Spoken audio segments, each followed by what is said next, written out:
Have you ever reflected that many times what we value the most may be exactly what we need to place in God's hands? The story of Hannah, described in the first book of Samuel, chapter 1, reveals an uncommon path.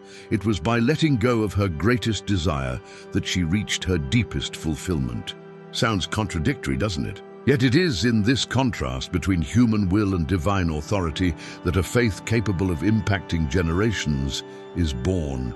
And what if you had the opportunity to learn, step by step, the principles that led Hannah to live such a genuine surrender and reap fruits that transcended time? Throughout this content, we will explore lessons that not only inspire, but also challenge the way we see our lives. That's why you should subscribe to the channel and turn on notifications, because you won't want to miss what comes next. The first secret of Hannah to give to the Lord what she loved most was recognizing the sovereignty of God. She understood that her life was entirely in His hands and that nothing was beyond His reach. When she accepted this truth, she no longer needed to fight for control. Trusting in divine authority brought rest to her heart, like a refuge in the midst of storms. This recognition did not come overnight. It was the result of constant choices in the face of life's uncertainties. Whenever she faced situations that seemed to slip out of her hands, Hannah remembered that she was not alone. In this way, her perspective was transformed. What once was a burden became an opportunity to trust. This posture was a path to inner freedom. Recognizing the sovereignty of God also taught Hannah that nothing was truly hers, but everything belonged to the Lord. By adopting this vision, even losses and frustrations gained new meaning. Instead of feeling deprived of something, she saw herself as a steward of borrowed gifts. This awareness reduced pressures and increased gratitude. Divine sovereignty is like a pilot who never loses direction. Hannah trusted that every detail of her story was being guided by firm and secure hands. This certainty did not eliminate challenges, but gave her strength to go through them without despair. She discovered that true peace was not in the absence of problems, but in knowing who was guiding the process. Her trust resembled the simplicity of a child who jumps into her father's arms. No calculations, no guarantees, just faith. This kind of surrender allowed her to go forward without carrying the weight of anxiety. Each step was marked by the conviction that someone greater was taking care of the outcome. And in that rest, hope was renewed day by day. Even the most routine tasks took on a different value. Hannah saw every detail as part of something greater, administered by God. What might have seemed insignificant became an expression of trust and obedience. In this way, her life gained purpose even in simple moments. Everything took on color when seen from the perspective of divine care. Recognizing God's sovereignty also freed her from the need to compete or prove something to others. Her security did not depend on titles, achievements, or comparisons. This humility produced rest and lightness in her relationships. Those who understand that the government belongs to God learn to walk without unnecessary burdens. And it was in this environment of surrender that Hannah found strength to take the next step.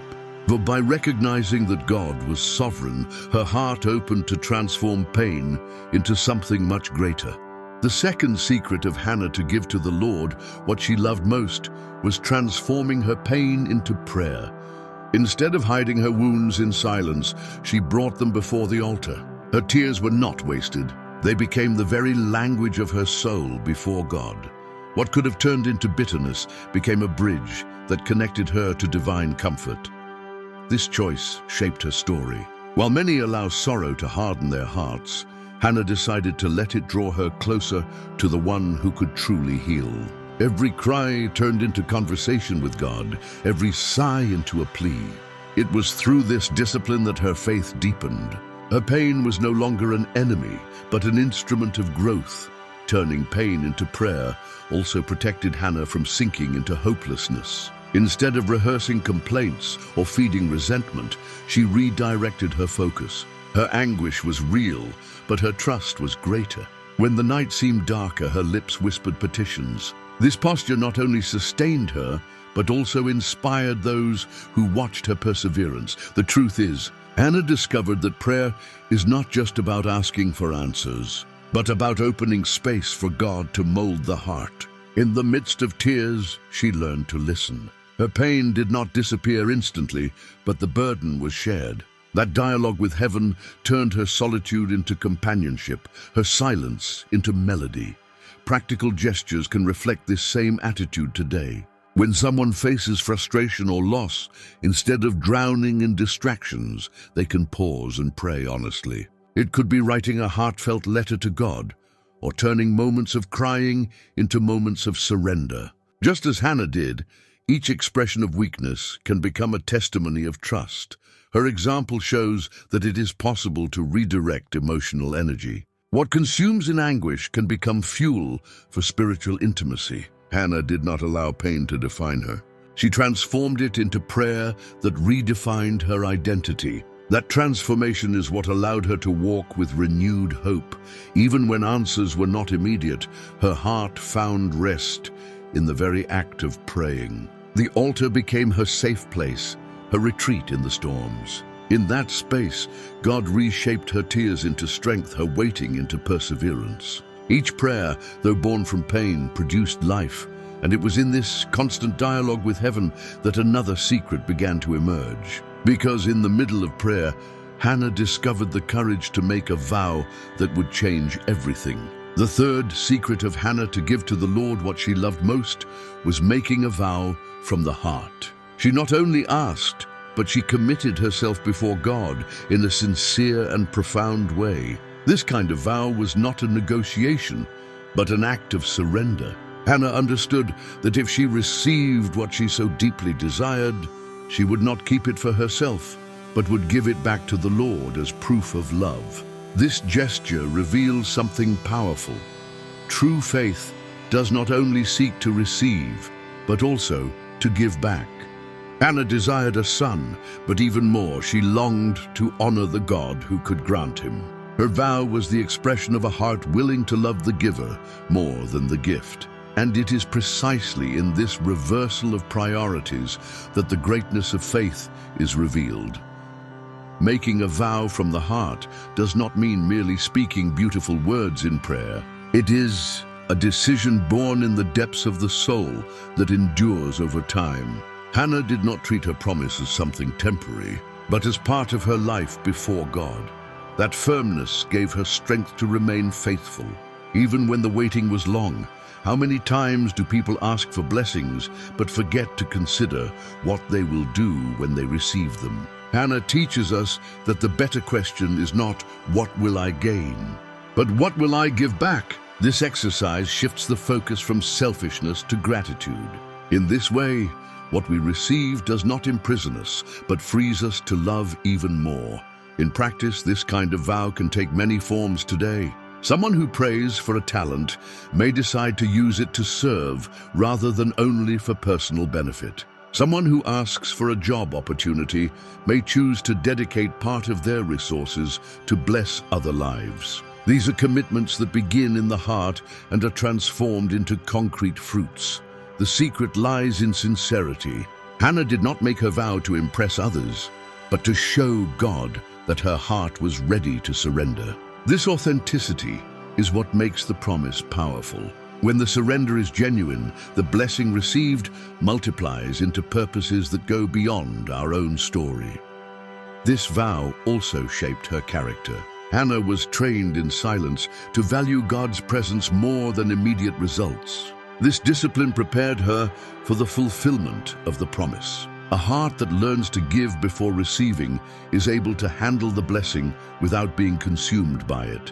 And it was precisely this willingness to surrender that opened space for a new level of trust. Because after making a vow from the heart, Hannah needed to learn to wait without visible guarantees. The fourth secret of Hannah to give to the Lord what she loved most was trusting even without guarantees. She received a word of blessing, but there were still no visible signs that her reality would change. Even so, she decided to rest in that promise. Her trust was not based on what she saw, but on the character of the one who spoke. This silent faith was the foundation that sustained her waiting. Trusting without guarantees is a challenge for anyone. We are used to relying on proof, confirmations, and tangible evidence. Hannah, however, chose to believe before seeing. It's like planting a seed in dry soil and watering it every day without knowing when it will sprout. This exercise of trust turns waiting into learning rather than despair. This attitude also reveals courage. Hannah did not cling to circumstances, but to the word she had received. Instead of allowing anxiety to rule her days, she chose to cultivate serenity. When someone learns to rest in this way, they discover that hope is stronger than haste, and faith is strengthened precisely when there are no immediate proofs. In practice, trusting without guarantees can be shown in small daily decisions. It may be someone who continues studying even without seeing opportunities open up, or someone who keeps caring for their family without having all the resources in hand. These are steps taken based on the trust that the future is being prepared by God. This perseverance shapes the heart. Hannah teaches us that it is not necessary to control every detail to move forward. Her faith showed that even when there were no signs of change, she could live as if there already were. This posture was not illusion but conviction. Living by faith is not denying reality, but seeing beyond it, believing that the invisible is as real as what can be seen. At this point, trust becomes more precious than gold. Hannah discovered that waiting on God was not wasting time, but investing in a greater purpose. Each day of silence was, in fact, a day of inner construction. What seemed like delay was, in truth, preparation for what would come at the right time. Trusting without guarantees also protects us from seeking shortcuts. Hannah could have surrendered to impatience, but she chose to remain firm. This kind of decision prevents the heart from being lost in easy solutions that do not bring peace. Faithfulness in the waiting time strengthened her to fulfill the promise when it finally came, and it was precisely this trust that enabled her for the next step. Because when the promise was fulfilled, Hannah did not hesitate to give with joy what she had received. The fifth secret of Hannah to give to the Lord what she loved most was fulfilling her vow with joy. When Samuel was born, she did not hesitate to take him back to the temple. What is most striking is that it was not an act of sorrow or regret, but of celebration. She understood that obeying God, even when it seemed costly, was the source of true satisfaction. Fulfilling a vow is proof of faithfulness that goes beyond words. Hannah did not stop at speeches, but turned her promise into action. This consistency showed that her commitment was real and non-negotiable. How often do people commit in prayer, but when the blessing comes, they forget what they had promised? Hannah did the opposite. She gave with her whole heart. This secret reminds us that true joy is not in keeping, but in giving. Hannah did not see her act of giving back as a loss, but as a privilege. The son she had longed for would now be an instrument in the hands of God. That gave her peace, because she trusted that what was placed on the altar would never be wasted. On the contrary, it would be multiplied. In practice, fulfilling a vow can be challenging because it involves sacrifice. It may mean maintaining generosity even in tight times, or staying firm in a calling even when obstacles arise. But it is precisely in this act of faithfulness that one discovers a joy the world cannot understand. A joy that does not depend on circumstances, but on obedience. Hannah shows us that fulfilling a vow requires courage and trust. It is not just saying yes to God, but living that yes to the very end. This posture generates a unique freedom. We don't have to fear losing because we know that nothing given to God is ever lost. This understanding sustains the heart in the face of any sacrifice, and there is something inspiring in this gesture. Hannah's obedience was not silent, but marked by celebration. As she brought Samuel, she also brought praise. It was as if she said, "I'm not only giving, I'm celebrating the privilege of giving." This spirit of joy transforms the weight of sacrifice into lightness. Fulfilling a vow with joy also blesses other people. Hannah's example impacted those who witnessed her act of surrender. Her attitude showed that faith is not only about waiting, but also about acting with consistency. This testimony becomes an invitation for others to live with the same trust, and it was precisely this joyful faithfulness that opened the way for something even greater. Because Hannah's surrender did not stop with Samuel, her obedience bore fruit that reached generations. Hannah's journey shows that every step taken in faith comes together to produce eternal fruit. Recognizing the sovereignty of God prepared her to rest in His hands. Turning pain into prayer strengthened her trust.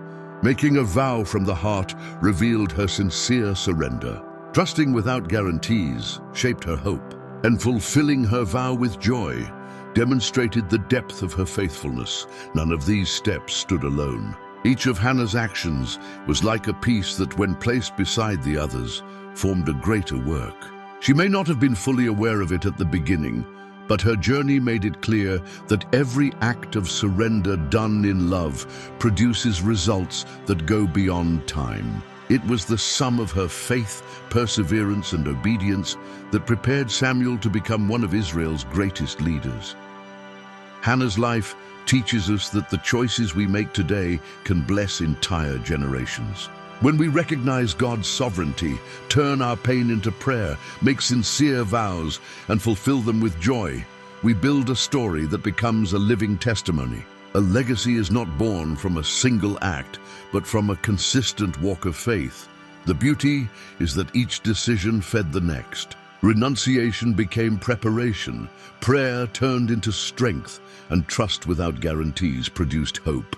In this way, Hannah's story was not marked only by the fulfillment of the promise, but by the impact that promise had on the world. Samuel was the fruit of a surrender that began small but became eternal. This principle remains true today. The decisions we make in our lives, whether in work, family, relationships, or faith, are seeds that, when combined, produce a legacy. When we obey in small things, we are writing a story that others will harvest. Nothing given to God is ever lost. Everything is added up to produce results that go far beyond what we can see. Hannah's faithfulness reveals that eternity is built little by little. She did not live only in the moment of pain, nor only in the fulfillment of the promise, but in an entire journey of trust. Each secret she lived intertwined, like threads that together formed a tapestry of faith. And to this day, that tapestry continues to inspire those who seek to live surrendered to the Lord. That is why the surrender that produces eternal fruit is not a single act, but a process. Hannah did not just give Samuel. She lived an entire life of surrender, from silent prayer to joyful celebration. That sum is what gave her story eternal weight. Her faithful heart has the power to transform generations. And in light of this reality, the great question arises: how far are we willing to live such a complete journey of surrender, where each step opens the way for a legacy that goes far beyond our own life? Now that you've discovered Hannah's secrets, the big question is, what are you willing to surrender today? Which dreams, talents, or relationships have you been holding on to so tightly that you haven't allowed God to transform them into something greater? Think carefully. Your act of surrender may be the key to a legacy that goes far beyond your own life. And what if you could start living differently right now, with faith, courage, and trust? This decision is in your hands. So tell me, what will your next step be? Share it in the comments, and let's talk about it. Oh, and don't forget to subscribe to the channel and turn on notifications, because there's so much more content ahead to inspire you to live out a practical and transformative faith.